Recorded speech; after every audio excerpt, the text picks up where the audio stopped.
2020 foi um ano terrível para muita gente, mas por incrível que pareça, 2020 para mim foi um ano sensacional e é isso que a gente vai falar hoje. Na verdade, eu estava fazendo roteiro de metas para 2021 e aí, cara, eu comecei a olhar para tudo que eu fiz em 2020. Em 2020, na verdade, eu não tracei metas, é um negócio que eu tô me propondo a fazer agora, mas isso é o vídeo que eu vou publicar semana que vem. E eu olhei para trás e eu falei, caraca, 2020 foi bom pra caramba, e até eu me surpreendi, foi muito melhor do que eu esperava, inclusive antes dessa loucura toda que aconteceu. Então o que você vai ver nesse conteúdo são todas as coisas que eu fiz, que eu conquistei em 2020 e o que eu tive que fazer para isso dar tão certo mesmo num ano tão ruim. Então, fica depois da abertura.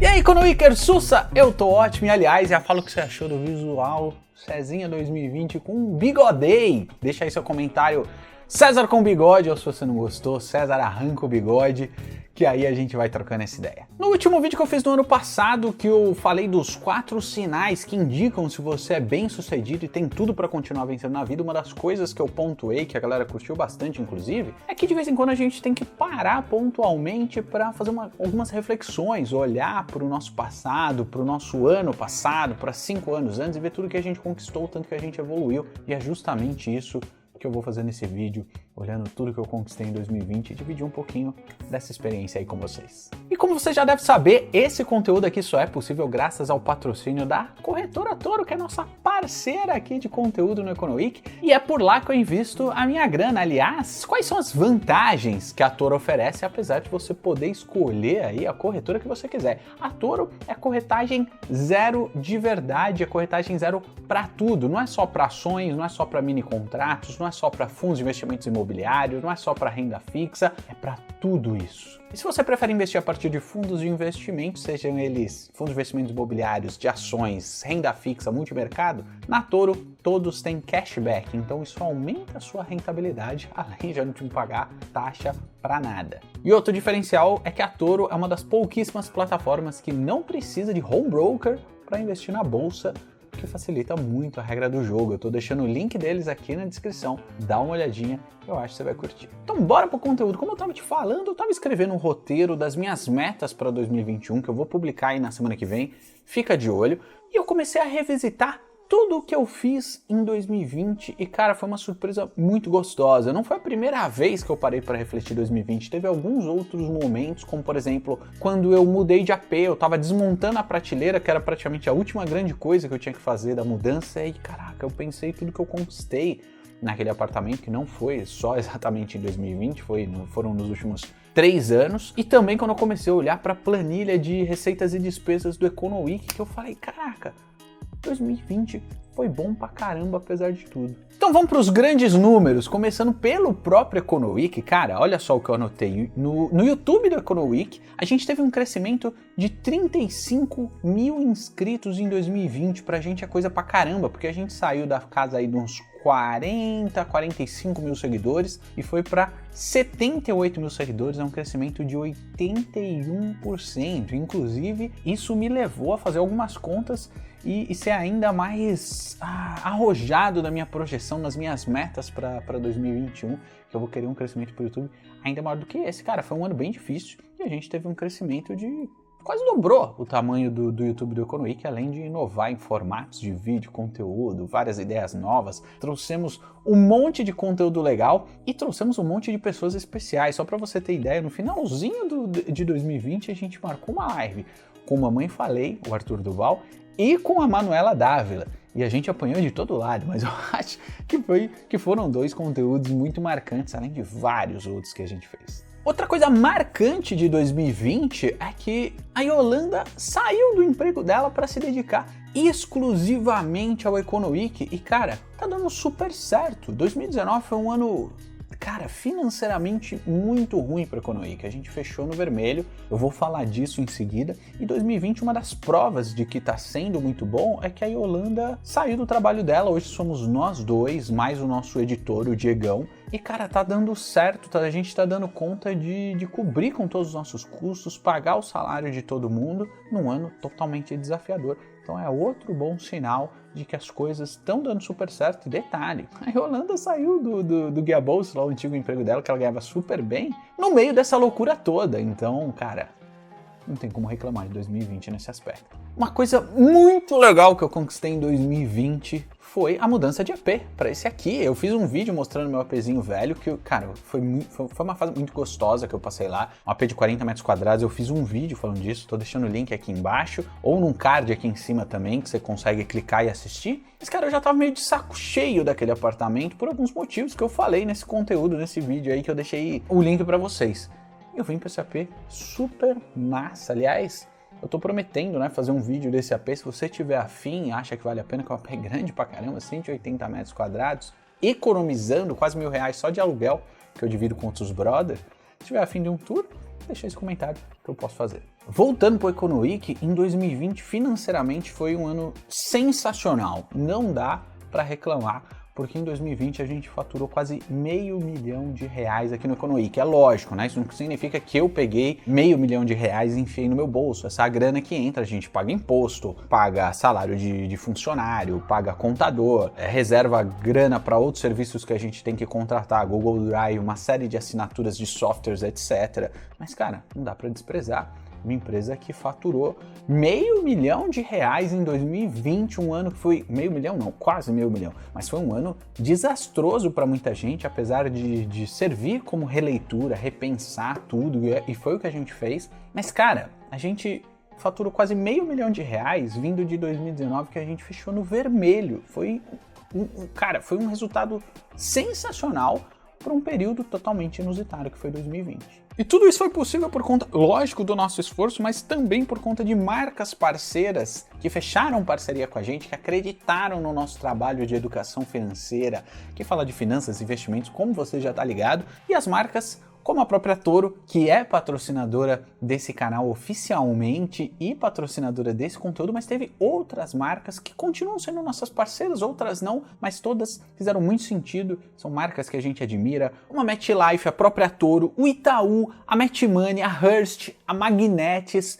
Cara, quais outras marcas? Creditas fechou com a gente também esse ano, a Turbi, que é um serviço de carro que eu usei pra caramba, aluguel de veículos por aplicativo, que eu usei muito nesse período de loucura de crise de saúde pública, também foi parceira de um conteúdo no nosso canal e, cara, eu corri atrás, então foi muito satisfatório essa parceria, além da própria FECAP, que é uma faculdade de ponta aqui em São Paulo, que dá curso de administração, economia, contabilidade, e outros cursos, e a própria UOL, que eu estou fazendo live lá de investimentos para os assinantes todas as quartas-feiras. Então foram marcas que continuam acreditando no nosso trabalho, continuam acreditando mais ainda na educação financeira, e isso foi crucial para a gente ter todos esses bons resultados em 2020. Resultado disso tudo, em 2020 eu voltei a reconstruir a minha reserva de emergência, a minha reserva de segurança. 2019 foi pavoroso financeiramente para o EconoWeek. Eu tinha saído do emprego justamente para me dedicar exclusivamente a esse projeto de educação financeira que eu sou apaixonado, só que foi muito difícil, então eu, desconstruí minha reserva de emergência, que está aí para ser usada. Tenho outros fundos, outros investimentos, mas era aquilo que eu não queria mexer. E não foi preciso mexer, ainda bem, ainda em 2020 deu tempo de eu começar a reconstruir minha reserva de emergência, e isso também foi muito satisfatório. E falando de reserva de emergência, a gente lá nos destaques do Instagram do EconoWeek, cara, a gente tem um destaque só de reserva de emergência, dentre outras coisas, como investimentos em ações, livros e séries que valem a pena assistir falando de finanças e investimentos e tudo aí que você tá ligado. E já aproveita, antes de eu contar o que eu tive que fazer para atingir todos esses bons resultados, se inscreve aqui no YouTube e clica 2 vezes no sininho para ser notificado de todo vídeo novo. Já deixa seu like, né, parceiro? Sou flagelado da paixão, retirante do amor, desempregado do coração. Bom, mas quais foram as coisas que eu tive que fazer para conseguir esses bons resultados? Com certeza não foi acaso. A primeira coisa mais importante que eu fiz em 2020 foi continuar enxugando gastos. Eu vim de 2019, como eu falei, foi um ano bem apertado financeiramente, e eu repensei toda a minha estrutura financeira, tanto pessoal como do próprio Econoweek, cortando tudo que era desnecessário. Eu continuei sem carro. Como você sabe, no vídeo que eu contei, eu mudei para um aluguel mais barato, mesmo tendo um incremento aí de bem-estar, que é um AP muito mais legal, moro com os amigos, tenho acesso a muito mais coisa e continuo numa região muito da hora, mas eu continuei cortando gastos. Eu deixei de ir para alguns lugares que eu estava indo, que eu gastava muito, e isso valeu muito a pena, porque, como vocês viram, deu resultado, eu ainda consegui economizar muito mais do que eu economizaria. Mas não foi só isso, uma coisa importante que a gente fez no Econoweek, que foi fundamental, a gente reduziu os nossos intervalos de reuniões. Até então a gente fazia reuniões bimestrais com relatório, eu mesmo fazia os relatórios para ver tudo o que aconteceu no bimestre, não sei o que, fazia uma reunião super longa presencial, que em 2020 praticamente todas elas foram digitais, eu e a Yolanda, em calls, né, videochamadas, mas a gente reduziu essa periodicidade de 2 meses para 1 semana. Conclusão, a gente começou a tomar decisões muito mais rápidas e as reuniões eram muito menos custosas. Reunir dados de 2 meses dava um puta de um trabalho. Reunir dados de 1 semana a gente nem reunia, a gente abria as plataformas e olhava junto os dados, etc. Cada um olhava um olhava o YouTube, outro olhava o Instagram. A gente também passou a incorporar uma série de práticas legais, como por exemplo, olhar outros influenciadores, o que eles estavam fazendo dentro e fora das finanças, no YouTube, no Instagram e outras redes sociais, para a gente inovar, trazer novos formatos, novos temas para vocês. E cara, tudo isso permitiu que a gente tivesse uma atitude de startup, sabe? Que a gente pudesse errar bastante, mas errar pequeno e sempre corrigir a estratégia o mais rápido possível, coisa que a gente não fazia antes. Cara, isso foi incrível como deu mais resultados, a gente tá batalhando ainda para ter mais engajamento, é claro, todo mundo nas redes sociais a boa parte da galera tá apanhando aí engajamento, mas, cara, é incrível como as marcas começaram a perceber a gente com uma postura mais legal, começaram a procurar mais a gente, mesmo durante toda essa loucura de crise de saúde pública. E, curiosamente, cara, no começo de toda essa loucura, lá para fevereiro, março, a gente tava em renovação de contrato com 2 grandes marcas e eu falei, cara, ferrou.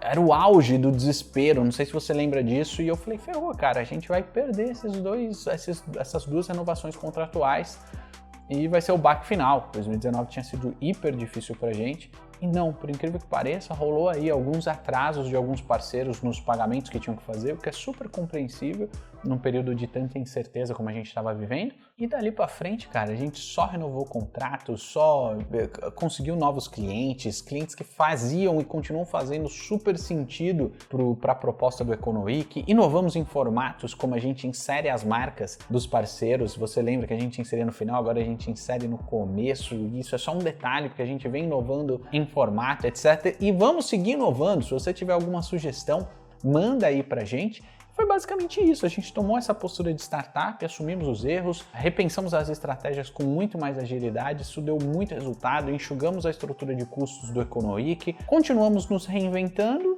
e, enfim, tudo isso mérito meu, da Yolanda e da equipe do Econoweek, inclusive o Diegão, nosso editor, que tá de parabéns, continua fazendo um excelente trabalho desde os tempos mais difíceis do Econoweek. Mas me conta aí, como foi o seu 2020?